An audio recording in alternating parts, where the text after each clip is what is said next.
Okay, Shalom Aleichem everybody. We're coming up to Pesach. We passed Rosh Chodesh already. And now we're into the month of Nisan, right? The first day of Nisan, second day of Nisan. And this is the month of Geula, of redemption. Because we were redeemed in Nisan. We will be redeemed in Nisan. The Nisan Nigalu. Over Nisan Asidin Ligol. We will be redeemed on in Nisan. Some say on Seder night the Mashiach will come because that's when we went out of Mitzrayim. But we don't know about that. But in the month of Nisan, there will be the Geula. Now Moshe Rabbeinu came to Mitzrayim many months, 10 months before there was any redemption, because every plague took a month and there was 10 plagues, so there's 10 months. But there's a little problem there. He came in Tishrei and Nisan they got out, and that's not 10 months. That's 6 months. Anyhow, there's a way to work that out. So this is the month of Geula. We are going to study, learn some of the questions of Pesach. Now you see this questions and answers of Pesach. You have it on the maybe the camera could zoom this in here. This is on the on my header and call Torah Anytime. You see here the questions and answers on Pesach.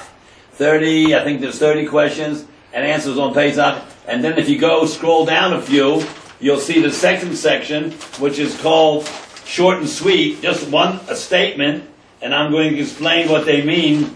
It's called Short and Sweet. The word like Shabbos HaGadol, Shmura Matzah, we'll explain these concepts. And also, it would be a good idea if you could get a hold of these Haggadahs, there are 3 of them, the Rosh Yeshivas Haggadahs by Art Scroll. They have 6 Rosh Yeshivas on every cover. Then here you have this one, 6 more Rosh Yeshivas. And then we have a third one, 18 Rosh Yeshivas, 3 different Haggadahs.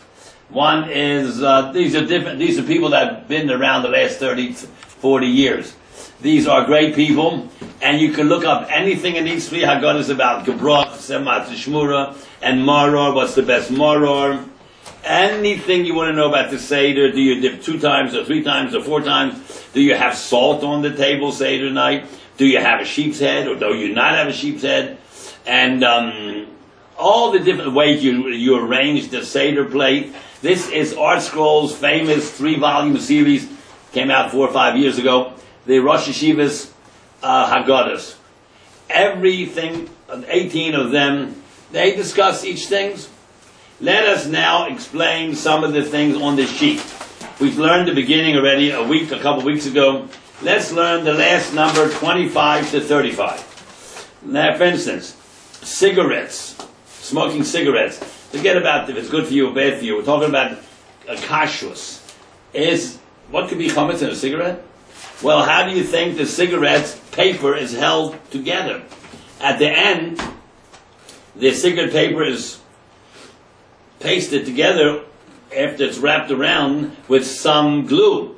That glue happens to be edible, starch. Cigarettes are usher for the entire Yontif on Pesach, unless you do something. That starch is edible. You can't have even a mashahu of starch on Pesach. So what is that unless? Let's take a look. Unless it's 30 days old and the chametz in there is already unedible, due to the starch sealant and starch tobacco. They put starch in the tobacco to cure it. Yes, you can use starch shirts on Pesach. Nowadays, it's a synthetic chemical. It's not made from flour and water. They stopped that about 80, 90 years ago when Monsanto came out with some chemical. I know that people are makbid not to put starch in their shirts because maybe a piece will fall off and you'll eat it. Wow! Pieces of starch don't fall off. They buy the stuff in 100 gallons of synthetic sealant made by Monsanto. There's no starch. It doesn't fall off. This is how it was 150 years ago, 200 years ago, 300 years ago. Not anymore. So let's now discuss, we took care of the cigarettes. Next one. Gebracht, you know what that is. matzah that after it's baked, they mush it up, get matzah meal, make, let's say, matzah balls, and you put it in soup. Some people are very, very makpid not to eat gebrochts, and they should keep that Metzora. That's their minhag. However, the Shulchan Aruch paskins, it's 100% kosher. But if you have a Metzora, fine, you should keep that Metzora. But halachic wise, it is mutter. Some abstain from gebrochts. Look at Shulchan Aruch number 458. Everything discussed there. Kaf Nun Ches 458 Aleph in Shulchan Aruch. And look at Mishnah Berurah Sif Cotton number 4.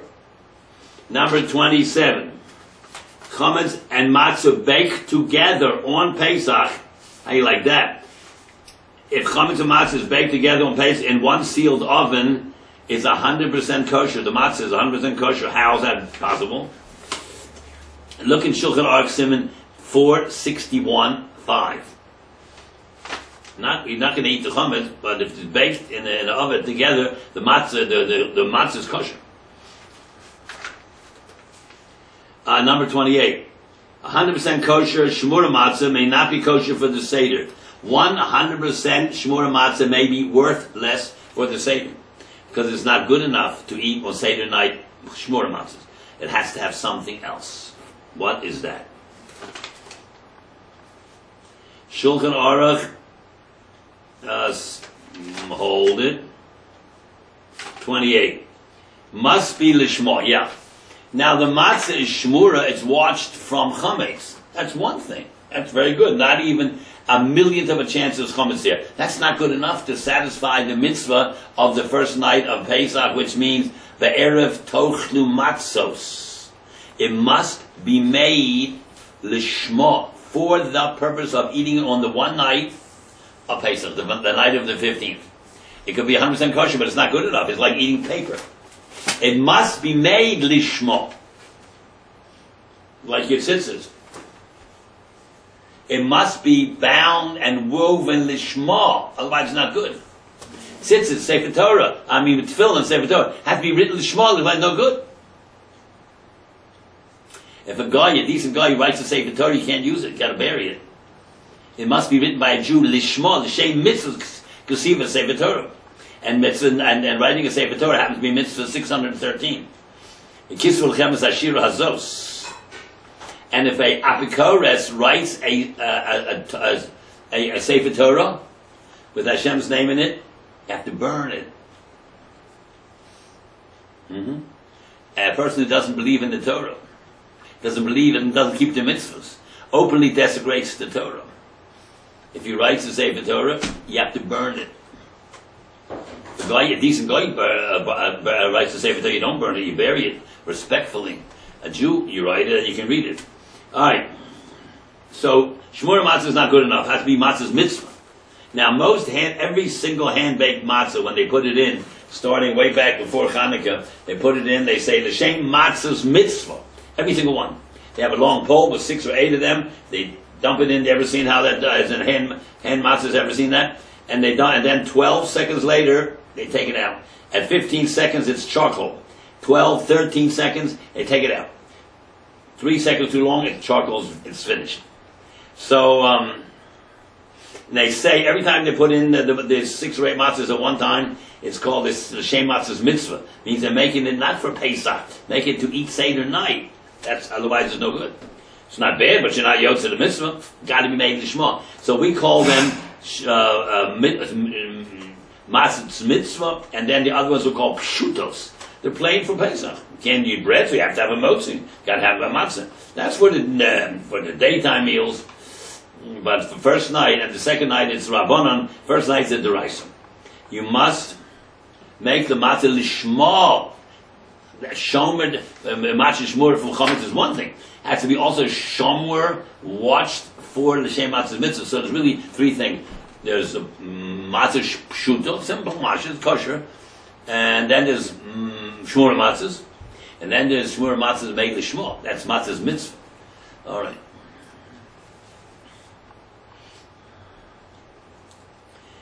Dripping water all day long on flour it's okay for Pesach.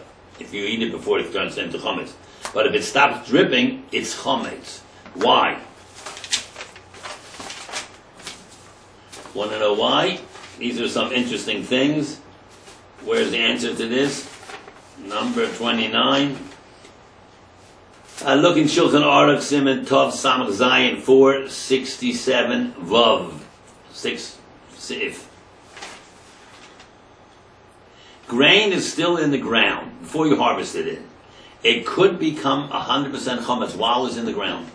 If it is fully matured, no green on top, all brown, and now it's not nurturing from the ground anymore, and it's starting to rain, that stuff, that wheat and barley in the ground, unharvested, could start to ferment because it's beyond the stage of needing nutrition. It's already not green anymore, it's all brown. Therefore, all matzah wheat is cut when the plant is 85 to 90% full, finished. They have to look on top of the plant. When it's a little green, that's when they cut it. If it's fully brown, they wouldn't touch it. Because it could be one day past its max, and therefore if it rains now, it becomes chametz while it's in the ground, while the thing is standing. So you cannot have, you must harvest it before it is fully grown, fully developed. 90%. That the window is only a day or 2 or 3. You have to know when to cut that whole field. Long sidurim are against the halacha. You know that? Lechatchilo, you're never supposed to have that. It says in the Haggadah they were talking in Bnei Barak all night. Yes, that's fine. After you finish the Seder. After you ate the afikomen, you can go to 4 o'clock in the morning. But your afikomen must be eaten before and midnight. 1 o'clock nowadays with our standard time. Daylight saving time. Sharei Tshuva Samach Siman 477 Aleph. See Mishnah Berurah there. He brings about 15 or 20 poskim hold. You're not allowed to eat it after midnight. And if you do eat it, they find a heter for you. Lechatchila, to plan it, that you should not eat it before midnight, you're against the Shulchan Aruch. Because you have to try to eat it before midnight. If you don't, there's a way to get around it. Look, b'di'evid, you want to live a b'di'evid lifestyle or lechatchila.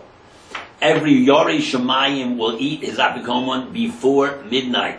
So we work it out that we eat it exactly right before, a minute before, we have it finished a minute or 2 before. Because we're very confident on that.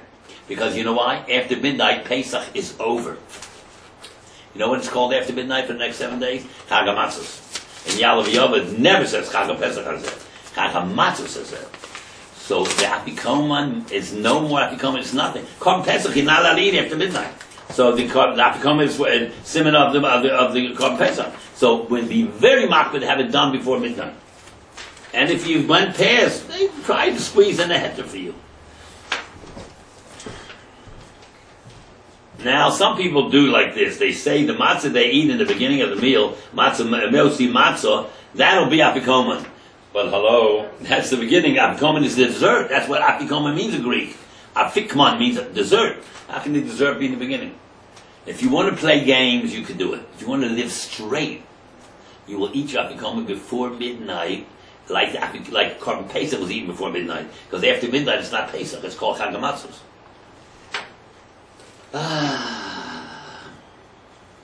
You can have long sidurim after you eat apikoman. That's fine. Those 4 Talmidei Chachamim and Bnei Barak, they do no women and children hanging around. They were talking all night till the Talmidim said, Rabbi Seinu, Agiyazman Shel Kriyat Shema. That's the mitzvah. You're supposed to stay up and say tonight and not go to sleep. Do you know that staying up on Shavuos night is only a minhag? People kill themselves to do it. And Seder night, it's a mitzvah. No one kills himself to do it. They all go to sleep. They have it just backwards, everything. Like they say, they kill themselves for weeks and months before Pesach, and they clean the curtains, and they paint the house, and then they cover everything with stuff. I mean, it's a little too much. We're looking for chametz, not for dirt. And on the bottom of this Q&A, it says over here, remember, curtains or dust is not chametz. Women are not a Korban Pesach, and men were freed from slavery long ago. All right. Now, next question. Parsley is no good for karpas. Why is that? Because you do not make a tafshil of it alone. No one eats parsley by itself.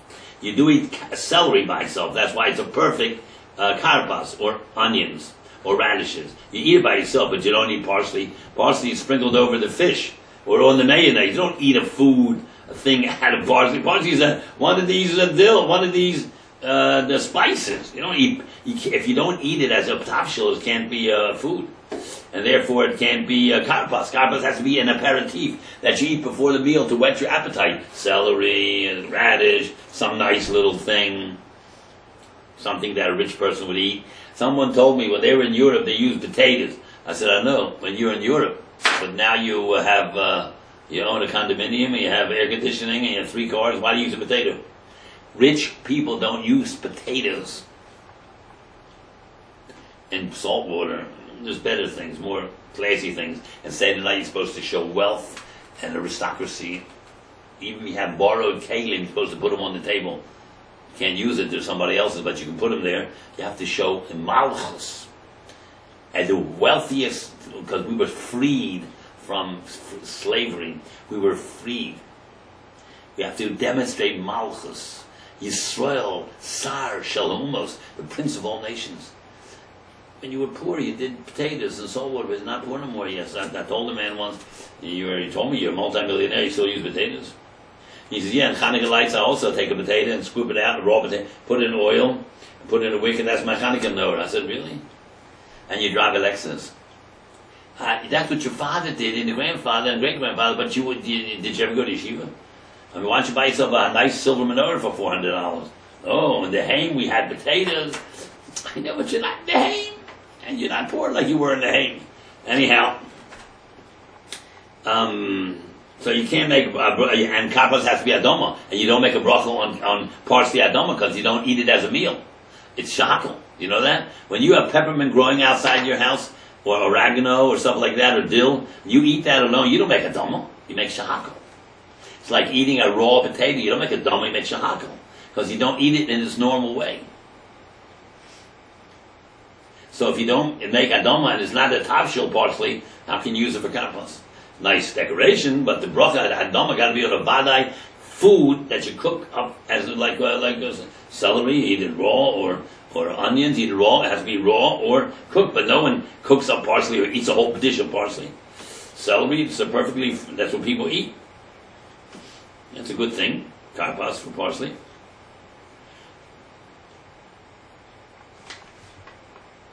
Why isn't maror, which is a mitzvah d'Rabbanan, one of the 7 mitzvahs d'Rabbanan? Answer is it's not a Rabbanan. Nowadays it's a Rabbanan because you don't have Korban Pesach. Because the Torah said, matzos umarorim yochun. Eat the Korban Pesach and matzah and more together. And why is it a sandwich? Or one after the other. Hill says all together. But now we don't have a Korban Pesach, therefore Mar is Rabbanan. But when the Mashiach comes, it'll be already a Deraisa tomorrow. It's only by default Mar the Rabbanan.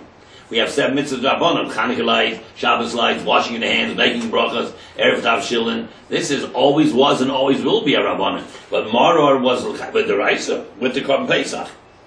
And matzah, the erev al matzahs of merorim yochlu, who eat them all together or one after the other. But now we have the Korban Pesach. It became default Rabbanan. It's not a real Rabbanan. It became Rabbanan today because there's no Korban Pesach. Why don't we say Shasa Nisim on Seder night? Ooh, great question. Chanukah you do it. By the Megillah, Purim, Rosh Hashanah, Yom Kippur, Sukkot, Shavuos.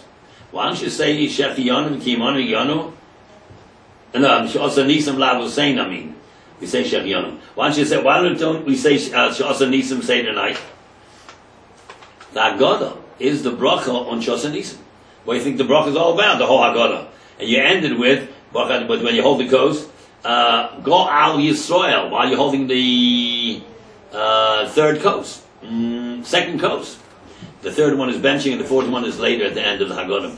So that is the bracha at the second coast. Hashem go al Yisrael. That is the bracha of the Nisan. That's what the whole Haggadah talks about. How Hashem destroyed them and saved us. Where does the Gemara or Shulchan Aruch mention anywhere about 18 minutes for chametz? Nowhere.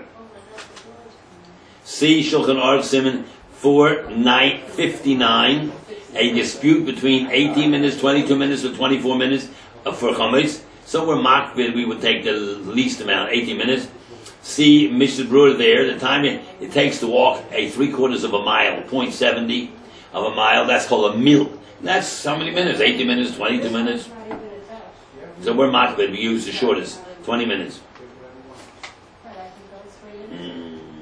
What are the 5 mitzvahs of Seder night? Well, the 2 deraises, 3 rabbanon. The 2 deraises are, you see Yetzias Mitzrayim, you have to tell the story, because it says, Laman tesapar ba'oznei bincha.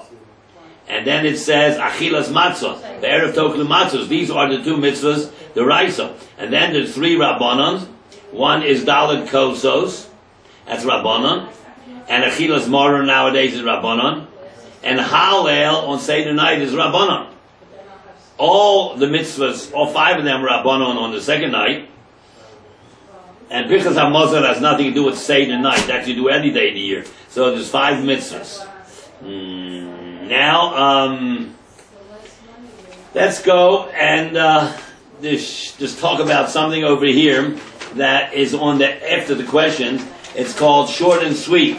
Explain these ideas. And I just mentioned one word. Like, for instance, it starts out with number 1. Shabbos HaGadol. What is Shabbos HaGadol? That is the Shabbos before Pesach. So what's so gadol about it? Because when they're in Mitzrayim, they came out of Mitzrayim on the 15th of Nisan. That was the Thursday. So 4 days before was Shabbos. Shabbos, Sunday, Monday, Tuesday. 4 days Shabbos. They picked out the animal and they watched it for 4 days. They bought it or they selected it. And how could you buy it if it's Shabbos? And how could you pull it out of your flock if it's Bo Rare, one of the 39 Malachas, and it's Shabbos? Well, this before Shabbos was given. So on that Shabbos, so the 10th of Nisan, happened to be a Shabbos because they went out on Friday, so they watched it for 4 days, Shabbos, Sunday, Monday, Tuesday, 4 days to see if it's crippled or doesn't walk right, doesn't breathe right, doesn't move. If it has any of the faults, it can't be, it's a carbon. Carbon Pesach has to have no mum. Any carbon cannot have a mum or a treifa. So therefore they watched it on Shabbos, Sunday, Monday, Tuesday. Wednesday, Shabbos. Sunday, Monday, Tuesday, Wednesday, they watched it. 4 days of Bikur. Thursday, they shechted it after midday, and had it all shechted and roasted by sunset. 6 hours. 12 o'clock midday, or 1 o'clock, whatever it was, midday, until sunset. It had to be shechted and roasted. After sunset, or 42 minutes later, at Pesach you have to start eating it. Have it done by midnight. You got to have it done. The Korban Pesach has to be eaten by midnight. That's why we eat our Afikoma by midnight. And that day, on the 14th, from sunrise until midday, is called Erev Pesach. 12 o'clock is Pesach. Midnight, it's over. No more Pesach. It's called Chag Hamatzos. So when they say all day of the 14th is Erev Pesach, it's not true. There's some people that bake matzahs Erev Pesach on the after Chatzos, and they say Hallel while they're baking the matzahs because it's Pesach. Soon as chametz is usher deraisa to own, it's Pesach. So that means Pesach starts at 12 o'clock or 1 o'clock now. They shifted the time. 1 o'clock is Pesach. Pesach has never been more than 12 hours, ever. 12 to 12. Then we have 7 days of Chag HaMatzos. That's why Rashi says that they sang the Shira on the 8th day. How are we singing on the 7th? 7 and 8 is the same. We sing it on the 7th day of Chag HaMatzos, but that's the 8th day of Pesach. Because it starts on Erev Pesach. 14 was Pesach. 14, 15, 16, 17, 18, 19, 20, 21. That is the 7th day of Pesach. That's the 8th day from the day before Pesach, but it's the 7th day from Chag HaMatzos. So that takes care of the first thing, Shabbos HaGadol. That was the 10th of the month. That year it happened to come out on Shabbos, but we could have Shabbos HaGadol 1 day before Pesach. It could be something. Mostly Shabbos could be Pesach already.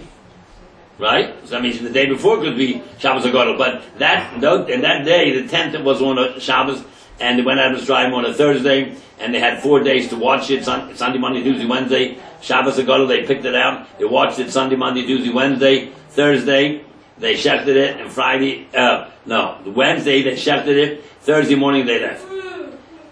Number 2, Erev Pesach after Chatzos is a misnomer. Right, after Erev Pesach, after Chatzos is not Erev Pesach. That is Pesach. Erev Pesach is sunrise on that day until midday. That's Erev Pesach, and the day before is Erev Pesach too. But midday, Erev Pesach is called Pesach. And Erev Pesach ends at midday, and Pesach ends at midnight. We sing Shir, went through this. We sing Shira, Sayom, on the 8th day of Pesach, not on the 7th, but Rashi says 8. I told you about that. It's the 8th day from the 14th, but it's the 7th day from the 15th. It's the 8th day of Pesach, but the 7th day of Chag HaMatzos.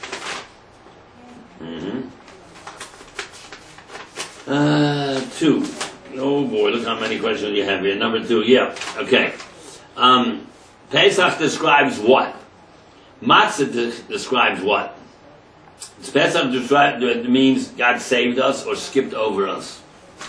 God always does that. The Malach HaMovus in any country, in every century, skips over the Jewish people, does not wipe them out. We're around for 4,000 years, because Avram, our forefather, was born in 1948. And that was 57-71. That's 4,000 years, almost. And it works very good. There's nothing that Avram keeps that we don't keep. All the fundamentals have been the same for Sephardim and Ashkenazim and from all over. The fundamentals. Someone told me recently that 30 years ago, Rabbi Gifter from Cleveland was invited to a modern Orthodox synagogue to talk about diversity in orthodoxy. So he accepted the invitation. He said, yes, ladies and gentlemen, there is diversity amongst the Orthodox, but there is no diversity in Yiddishkeit. None. Anything they differ is minor. No one differs on fundamentals. No one. Otherwise you're not part of the Jewish people. And the Reform religion in Germany had services on Sunday. And they forbade bris. They took it out from the Siddur, Shlo Asani Goy, and Shlo Asani Ishon. And they do not believe, and they took out Mashiach, and they don't believe in the Hohen Land. If you read what do you call that, the Pittsburgh Platform of 1895, it says we are not a Jewish nation, we're a community of religious people. That's kfira, apostasy to the nth degree. No decent Catholic would talk like that about his religion, or a Muslim about his religion. You have to be so sick and so short-sighted that you don't know who you are. You don't, go Google it. Pittsburgh Platform, 1895. You won't believe your eyes. 1895, November 16th or something. All right, this is called, it's been with Jews forever, it's called Selbsthas. You hate the fact that you were born Jewish. You hate the Torah and Hashem. Because they say the Torah is irrelevant. That's written there. Talmud is antiquated ideas, irrelevant for modern man. Talmud is worthless. We have to excise that, get rid of it. And the Torah is antique. That's what they wrote. The Torah is antique. It's not relevant to modern man. Can you imagine? Can't even imagine that. All right. Chag HaMatzos represents time, because you know that matzos, 17 minutes and 59 seconds is a mitzvah to eat it. 18 minutes, if you eat it, it's kores. So time is everything. You cannot have a bris on the 6th day or the 7th day or the 9th day. And you cannot blow the shofar on the day before or Rosh Hashanah. And you can't light the Hanukkah lights the day before and day before. And you can't keep Yom Kippur on the wrong day. It's not Yom Kippur. You can't do the right thing at the wrong time. You're not allowed to write a Sefer Torah on Shabbos. So if you don't do the right thing at the right time, it's zero. It's not something a little bit good. No, it's nothing. Everything has to do with time. Torah is time. You daven in the morning before a certain time. You put on tefillin every day but Shabbos. You do... everything is determined by time. Time is a commodity that every minute of life we have second less of life. You know, the entire oral law is put into 6 Sidorim. Zroyim, Moed, Noshim, Zikim, Kachim, Taharos. The first letters spells out the acrostic Zaman Nokat. Time determines everything. So if you don't keep Shabbos on Shabbos, but you keep it on Sunday, well then you're a Christian. And if you keep it on Friday, you're a Muslim. You have to do it when you're supposed to do it. Matzah is time, and everything happens at its right time. Chag HaMatzah represents time.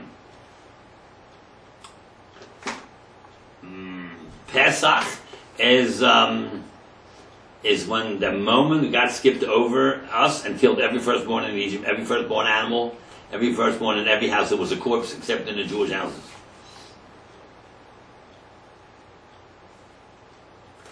Skip over. Pesach means to skip over. The miraculous salvation of assimilated Jews living amongst the Goyim, as opposed to living in Goshen, the Jewish ghetto, as Yosef had planned. That's why God had to skip over. They shouldn't have been in the Goshen, say, neighborhoods. Mizmor L'Soda. Why don't we say that on Erev Pesach, Mizmor L'Soda? Mizmor L'Soda is not said because a carbon total, that's talking about a carbon total, which it represents, contains chametz. And carbon total has to be eaten for a day and the next day. And you can't keep chametz for the next day. Therefore, you don't say Mizmor L'Soda Erev Pesach. Yom Yetzias Mitzrayim. What day of the week was it? Thursday, which is a mystical day. Moshe Rabbeinu went up to Hashem, Har Sinai, on a Thursday, and he came down on a Monday. So too, the Bnei Yisrael were also elevated by their exodus on a Thursday. Also, Monday and Thursday is Kriyas HaTorah, and the Beis Din is in session in all the little towns.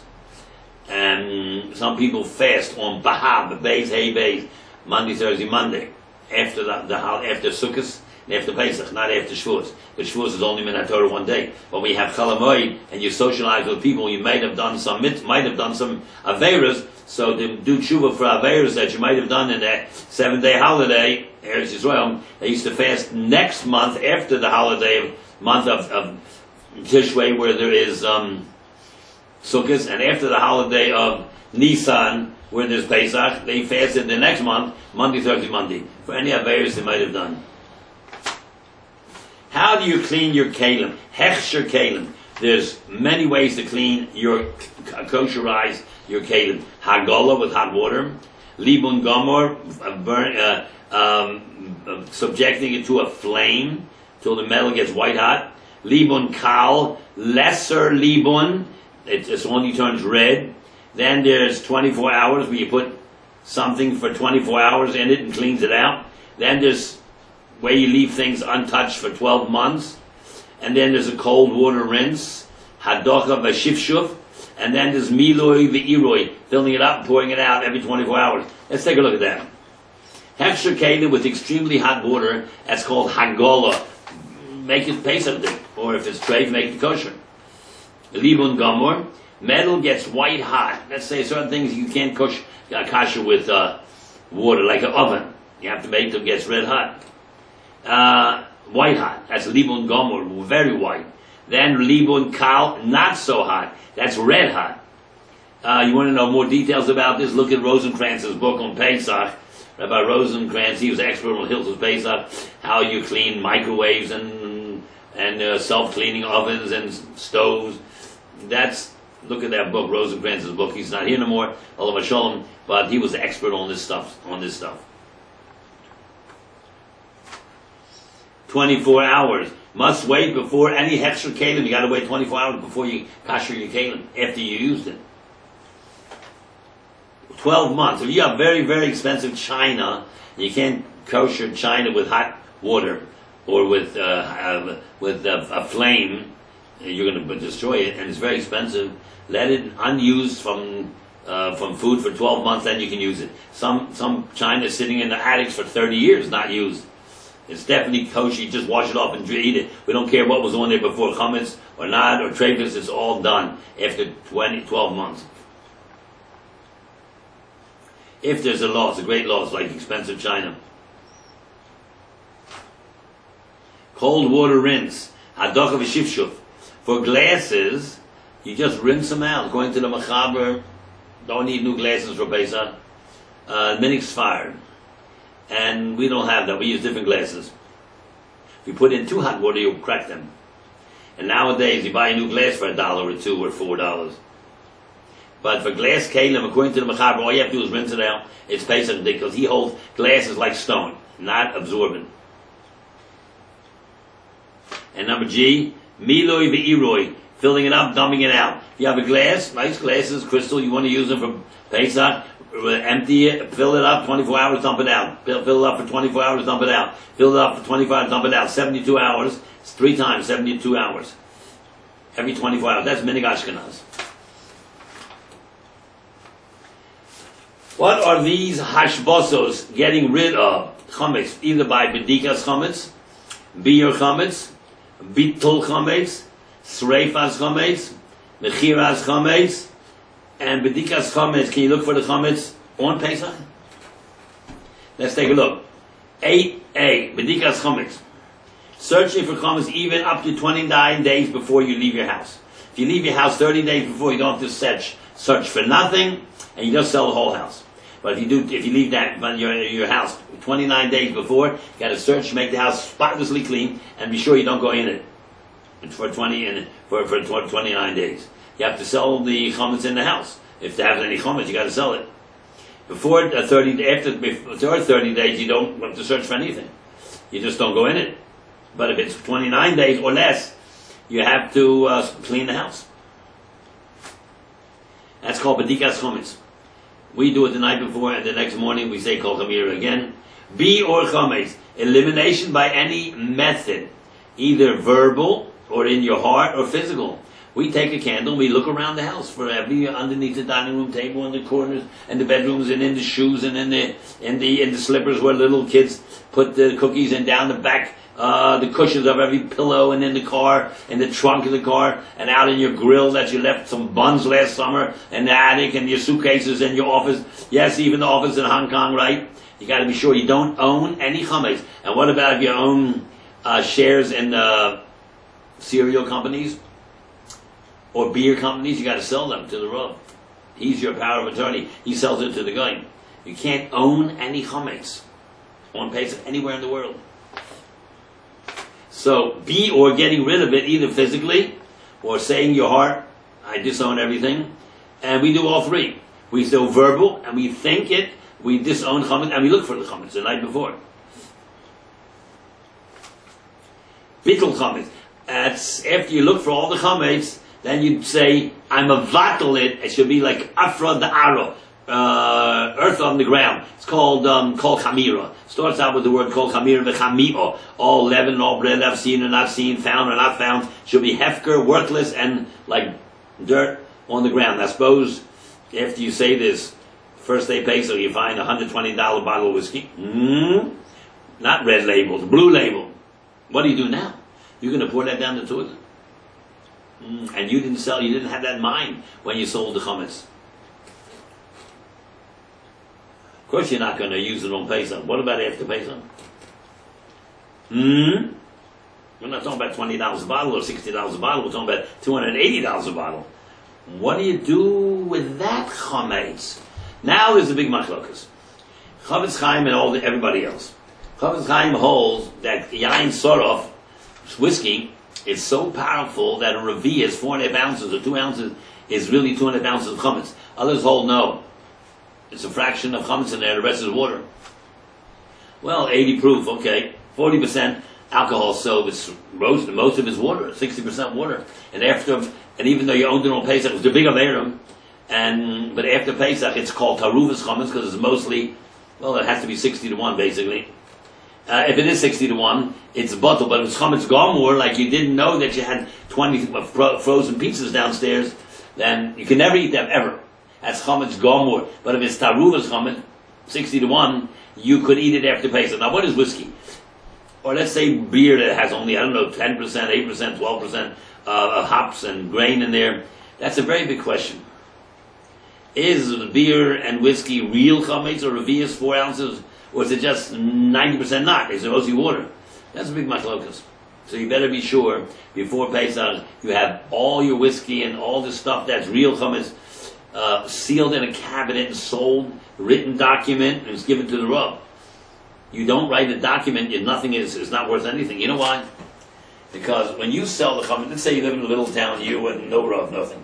You're in a town, you want to either you eat it up for Pesach, bury it, burn it, but if you have chametz, you can throw it in the garbage. But if you don't throw it in the garbage, you don't eat it, you want to sell it to the guy, you can give it to the guy for good and say, here, Jack, keep it. But if you want it back, so you say, listen, give me $1, $2, $3, and if you want to buy all my chametz, which I figured out costs $300, after chametz, it pays if you want it, so you give me $5, give me $295 after Pesach, you can have it. But if you don't want the chametz, I'll give you back your $5, and I'll give you another $10 for holding it for 8 days. You could do that. Now, during that time that he's holding it, he has to have access to your property. He has to have the key. You have to come on your property. How's that today? You got burglar alarms, dogs, fences. He can't come on your property. And you don't even take the chametz out of your house. You have it in the kitchen, in the basement, with a tape on it. It's still there. If you don't write, it says Rabbi Shlomo Zalman Auerbach, if you don't write it on a document, it's worthless. Verbal is nothing. Because I can say one thing today and deny it tomorrow. But if I write something on the document and sign it in front of 2 witnesses, we don't care what you think. It's legal. That's why when you sign a legal document, if you signed it, you have to, whatever it is, you're responsible. Shlomo Zalman Auerbach says if you sell the guy, with the guy, the chametz to the guy, or through the Rav, you have to sign a document, written, the value, where it's located, and it must be on a star. And that guy can come in your house. And on Pesach. Of course, if he eats or drinks that whiskey or takes it, after Pesach, you sue him because he didn't pay for the rest. If he wants to pay you after Pesach and culminate the deal, then it's his. But if he doesn't pay you, he's a thief. When you buy a house, you put $10,000 down. It's not your house, but he can't sell it till 10 days, so you make up your mind. But it's not yours. But he can't sell it. Same thing with the chametz. You're giving the Rav, no, you don't give the Rav anything. The Rav gives the guy all these sheets, 20, 30, 50, 80, 100 of them, worth maybe $20,000 worth of chametz. And he says to Pedro, hello Pedro, this is all chametz of my congregation. They want you to hold it for 10 days. And here's $50 for doing me a favor holding it. If you want to buy it at the end of 10 days, come up with the $45,950. And it's yours. If not, give me back the $50. So he gives you back the $50. And you give him $100 back. Tell him, listen, thank you for holding for 10 days. That's how you do it. It's like a down payment on the house. You get back the down payment of $10,000 if you don't within 10 days, or for a car. They hold it sometimes. So mechiras chametz is a very technical thing. You got to be careful. Mechiras chametz. Some rabbanim don't sell real chametz, only taruvas. Some sell 100% real chametz, and it's not a subterfuge. It is 100% legal, but it has to be written on a document. Or you give it away to the guy and never get it back. You just give it to him. You don't need these cereals as whiskey. You can do it like that. 8. Here it's chametz, all right?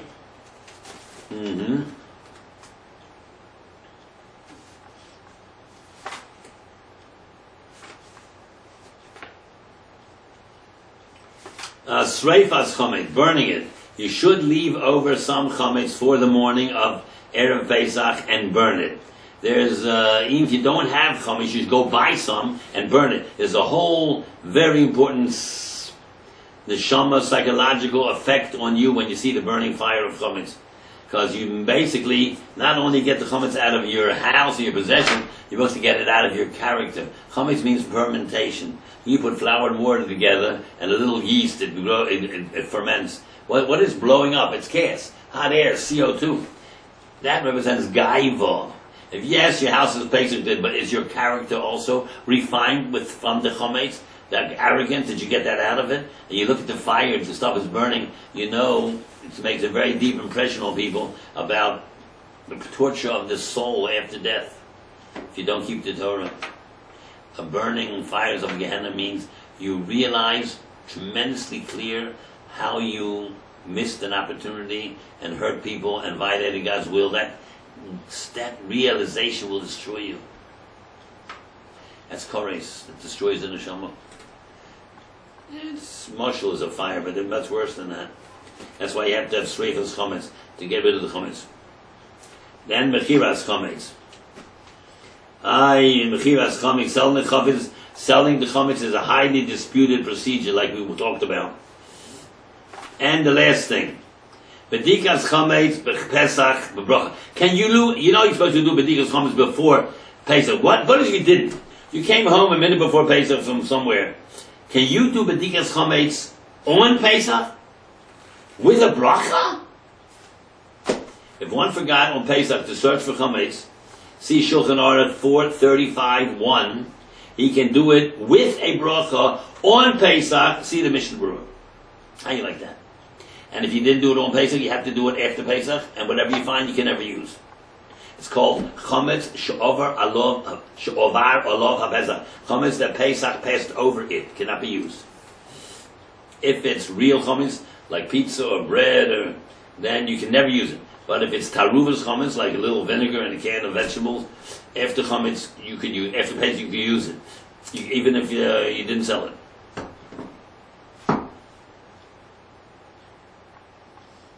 Okay, Rabbi, so I think we're finished for tonight. You can go online and get all these, more of these things. Number 9, 10, 11, 12, 13, 14, 15, 16, 17, 18, 19, 20. And you can learn about Matzah Shmuram, and Matzah's Mitzvah, and Matzah's Kefulam, and Matzah Nefucham, and Matzah Shavuram, Matzah Shleimam, and Matzah Sarufa, and Matzah Sharuyam, and Matzah Ashira, egg matzahs. Okay, Rabbi Side, we hope to see you next week. Stay well and have a wonderful Yontif.